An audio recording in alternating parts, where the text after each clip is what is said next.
Great to see everybody this evening. My talk's going to be a bit different from the previous one in that I'm going to be talking more in the range of what's covered by positive psychology. So I'm a psychologist by training. And traditionally in psychology, the focus has been mostly in the clinical area and mostly on how can we help people with mental health difficulties and problems and challenges and bring them up to what we would consider the normal or the average range of things. Right? And about 15, 20 years ago, there was a movement in psychology that said, that's great, that's important, we need to be doing that, but could we also start studying and start understanding how can we take people who are basically doing okay, they're more kind of in the middle range, the average person, and move them to become even happier and more successful and enjoy life even more. What could we make happen there? And so that's the area that I'm in. I do a lot of work on decision making and managerial judgment in the business school, but I also teach resilience. And I do this starting a few years ago at the medical school as well, and working with medical students. Being in medical school, as some of you know who have done it, is really, really hard. And it's very, very stressful. And if you make it through that, then you have to be a junior doctor, where you might make mistakes and somebody might get hurt. And it turns out that that transition is a very, very dangerous one. And that's become very recognized by medical schools. And so I kind of crossed the park. There's a little park between the business school and the medical school. I ran through it 3 times today to get from one office to the other. But I kind of crossed that park at just the right time, in the sense that that awareness of that medical students need more help getting through school, and particularly through that transition to becoming doctors. That as that realization was happening, I got involved in the medical school, first teaching about decision-making biases and diagnosis and treatment, but now most of what I do at the medical school is teaching about resilience, to try and prepare the students a little bit psychologically so that they're okay as they make the transition. And one of the things that we're looking at in particular is medical error and mistakes that doctors can make, which can be very difficult to deal with at any stage of the career, but are particularly tough for junior doctors. And we're doing research to understand with medical students, how do they anticipate error? How do they think about it happening? Do they think they will likely make errors? What do they think happens after they make errors? Because once we understand where their starting point is in thinking about this, we can be developing interventions to help make them more robust in the face of the challenges that they're going to be looking at. And so what I'm going to be talking about today is one of the interventions that we use, which is mindset training.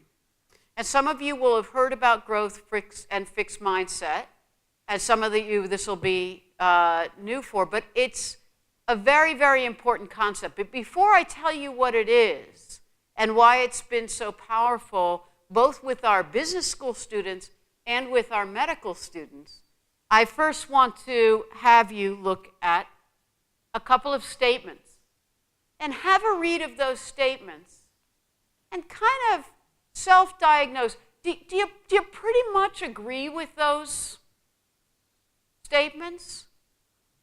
Or are you more on the disagree side?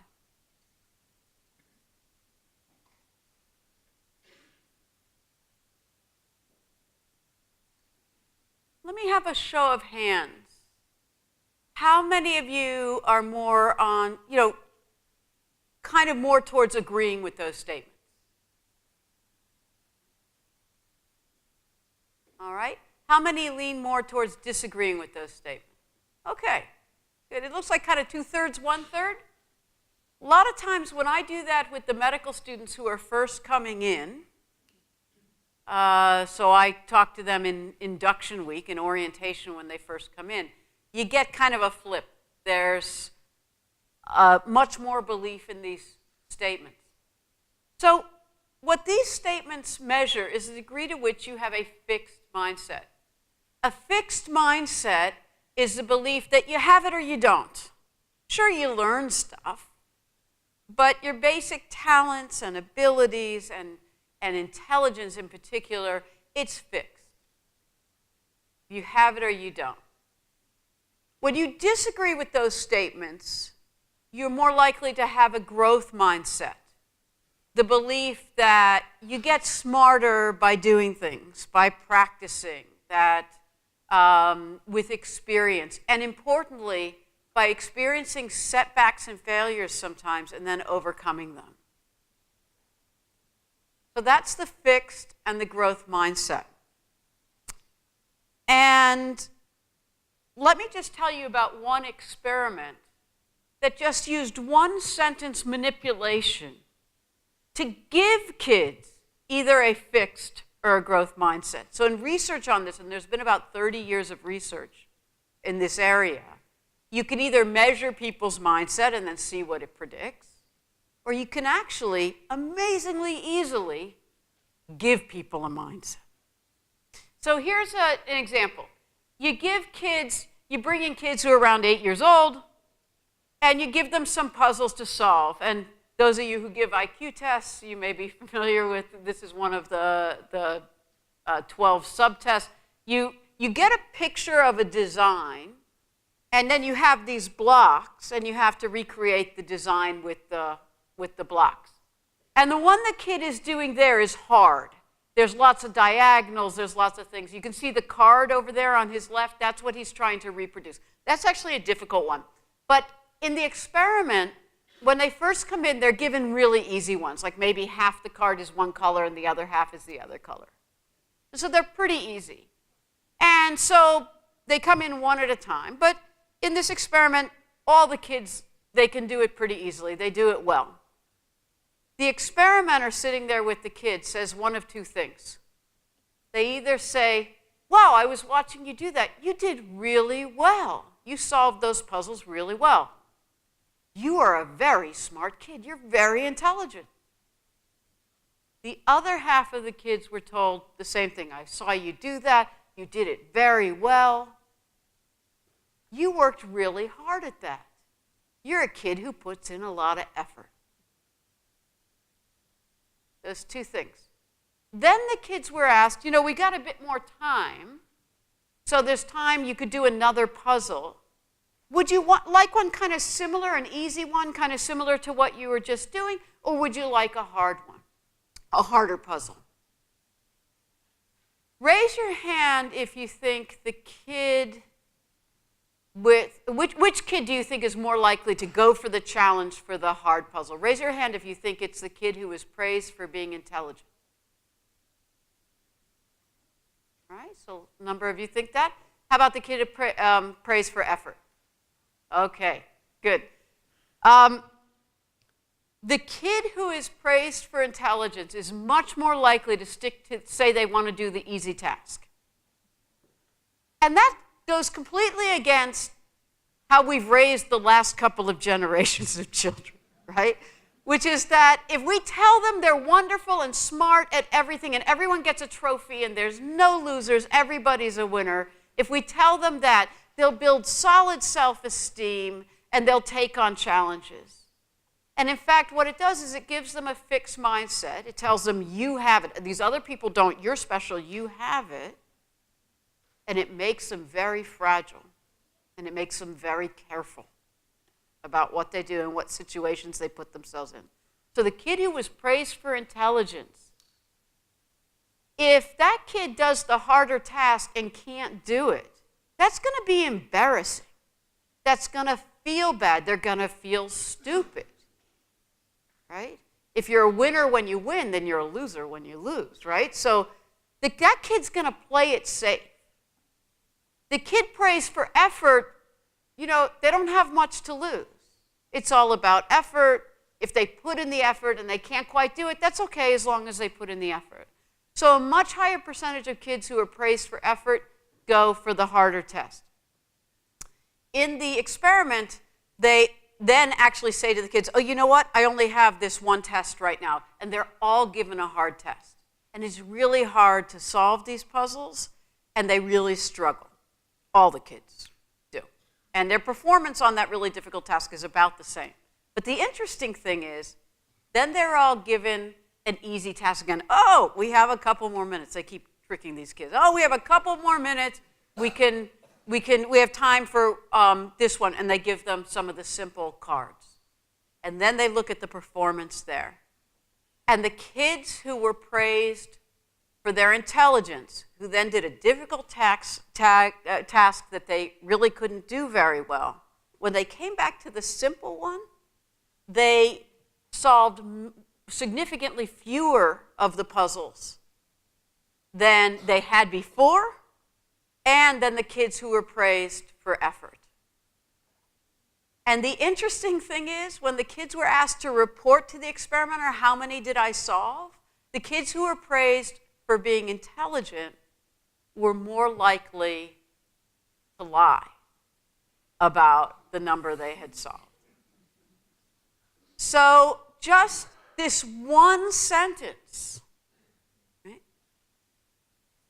made a difference between whether they took on challenges, how well they performed later, and how honest they were about their performance.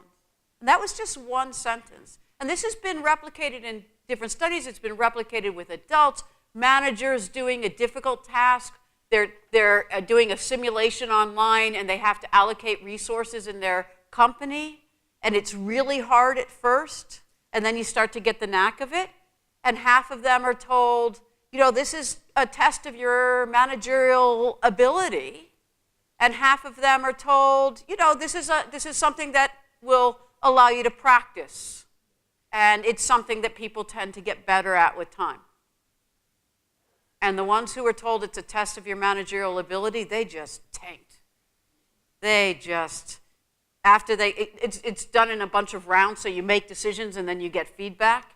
And after a few rounds, their performance was terrible. But the others persevered through that difficult time, and they did fine. So what all this research is showing us is that when people have a fixed mindset, and like I said, you can measure it or you can manipulate it. When they have a fixed mindset, by definition, they believe that intelligence and talent is fixed. Growth mindset thinks it's something that you can develop. So when a fixed mindset person has a mistake or a setback or a failure, that says to them, I don't have it. This means I don't have it.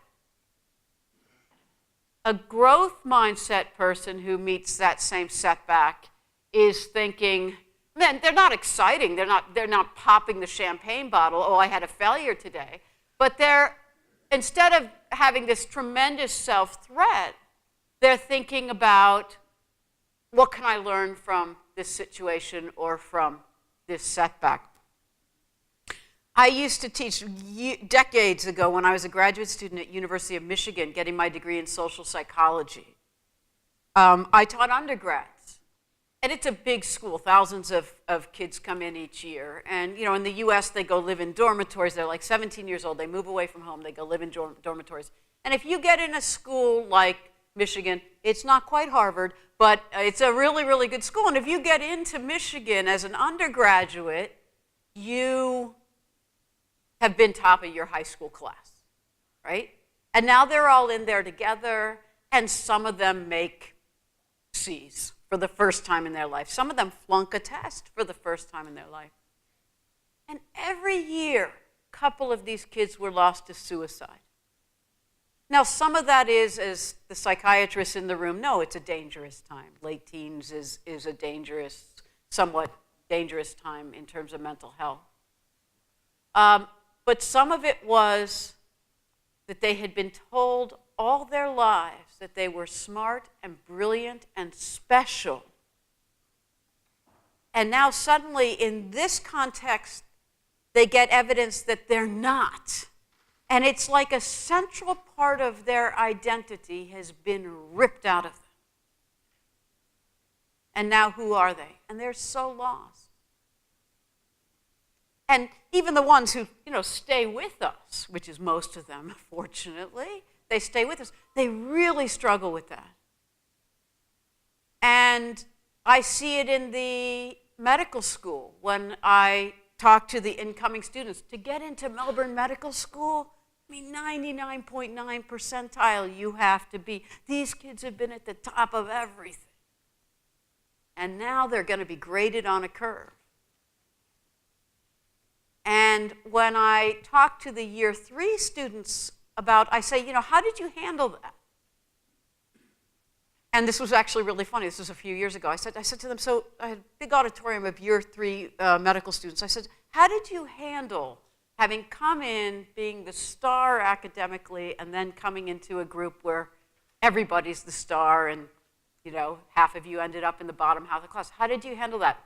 And it was really interesting because this young woman raised her hand and she said, well, fortunately for me, I kind of stayed at the top of the class. And I'm thinking, you said that out loud, right?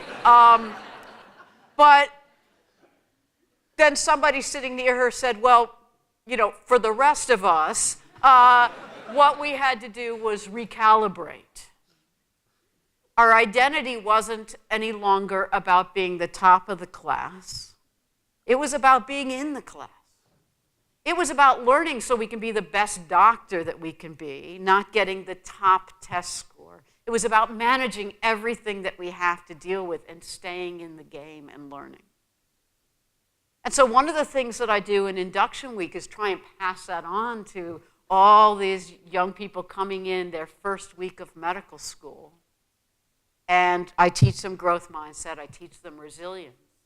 But let them see that recalibration so that they can start doing it before the first tests come and before they get too tremendously stressed. With challenges, fixed mindset will tend to avoid challenging situations where growth mindset will embrace them. Giving up easily is more of a fixed mindset kind of thing. I do some of this teaching at the Australia Institute of Sport up in Canberra with the Olympic coaches and the international team coaches, and it's really fun to go up there. It's this beautiful campus of athletic facilities. And I was teaching a group of coaches about this, and they said, this is so interesting because we didn't know the concept or what to call it, but we could see it in young athletes. Because if you're 15 years old, let's say you're a basketball player, and you're 15 years old and you get to go spend the summer training in Canberra, then you are a kid who has been the best kid on any court you've ever been on, right? By far. You score a bazillion baskets and it's easy. And then they go and they're with all the other kids who can do the same thing. And then kids are blocking their shots and they're having real trouble. And the coaches were telling me that some of these kids within a week will come up with a reason why they need to go back home. Because they would rather go back to that team and that league that they're in where they can be the star. Because they have a very fixed mindset. They either have it or they don't. And being in this context is making me kind of worried that I don't have it. Let me go back to the safe place. And they said they would much rather have a kid who right now is down here in ability compared to this kid, but when you coach them, they latch on to that coaching. They're enthusiastic about improving versus the kid who seems very defensive about it. And one thing I was thinking about when they told me that is, wow, I think the first day for those 15-year-old kids should be some training on mindset and resilience to try and set them up for why they want to take advantage of the opportunity that they're in. So anyway, so we have all these differences between the fixed and the growth mindset. And I think, since one of our topics today is about innovation, one of the things with fixed mindset is that you tend to be much more risk averse and much more worried about failure because failure has such a big impact on you. it's much more threatening than if you have a growth mindset. And then you're more willing to take risks because you kind of know you can cope with failure. I've had failures before. Failure is part of the process. And so one of the ways that I think we could think about making people more innovative would be to help them have more of a growth mindset. People might be more willing to take risks and try different things. And also it can reduce defensiveness. So one thing that I think, living in the academic world, I think one thing that sometimes keeps academics from coming together is that if you learn that someone else has solved a problem that you've been working on for the last 10 years, that can kind of be a blow to your self-esteem, right? So, you could either approach that coming together with some dread and avoid it, almost at the unconscious level. You just don't get yourself into a situation that's going to be unpleasant for you. Or you can say, wow, maybe there's someone who can help me solve this problem. That would be so great, and I'll learn something from them.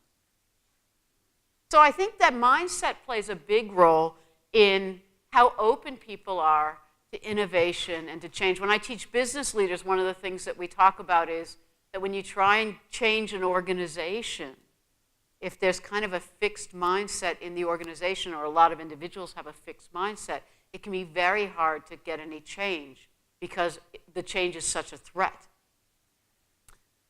So just to finish up here, we can change mindsets. So the cool thing about a fixed mindset is it is not fixed. And that's nice. That's really good. Now, some of you, the majority of you, are already kind of more on the growth side of things. So that's great, and that's kind of maybe the nature of this audience. But no matter how growth mindset we are, we will always have some fixed mindset moments, right? Where we'll have a setback and think we're just a complete, total, incompetent idiot. We will all still do that sometimes. So what we can all do with moving a little bit more into the growth mindset space. And research on resilience suggests that I do a lot of resilience training and talk about resilience tools, but research on resilience suggests that just shifting folks a bit more towards a growth mindset is one of the best levers you can pull to move people and to set them up to be more resilient. So just to finish up, what can we do? The first step is listen for a fixed mindset voice. So you'll hear it particularly when you're facing a challenge, when there's been a setback, or someone's criticized you. Those are the times when we're likely to hear a fixed mindset voice. And when I say hear a voice, I don't mean in a hallucinatory kind of way. I mean in the way that we talk ourselves through things all the time. That's what cognitive behavioral therapy is all about, and so forth. Is we're always sort of telling ourselves things about the things that are happening to us. And what we're telling ourselves turns out to be really, really important. And so listen, if you face a challenge and you're saying to yourself, what if I fail? I'll be a failure. That's a fixed mindset voice. This would have been a snap if I really had talent. It's not my fault. It was something or someone else's fault. Defending yourself against negative feedback. These are all kind of fixed mindset voices. One thing we talk to the medical students about is when they first get their negative feedback, the first time a professor tells them they're not doing something right, the first thing that often occurs to them is, oh my God, I was the admissions mistake. I knew it all along, I was worried, and it's me. As opposed to, hey, this person's bothering to mentor me or coach me, and this is a great opportunity.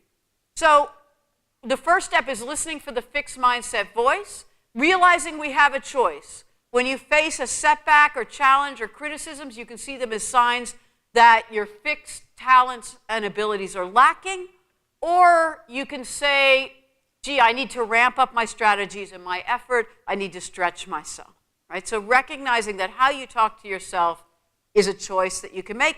And like any new habit, if you tend to default to a fixed mindset voice, you'll have to get into the new habit of replacing that voice, which I'll show you in just a second. So like any habit, it's effortful at the beginning, and then the idea is that it becomes the default.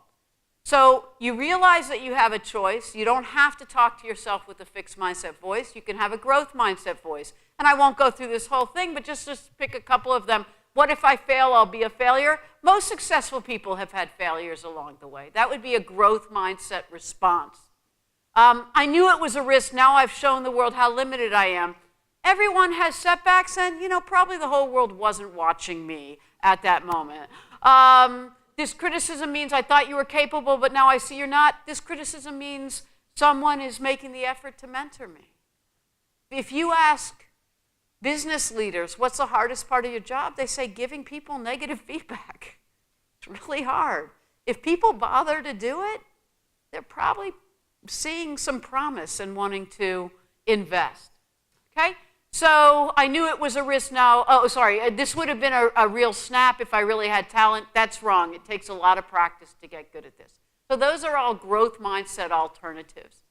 And so the key thing is, that should say step 4, practice hearing your fixed mindset voices, generate growth mindset responses.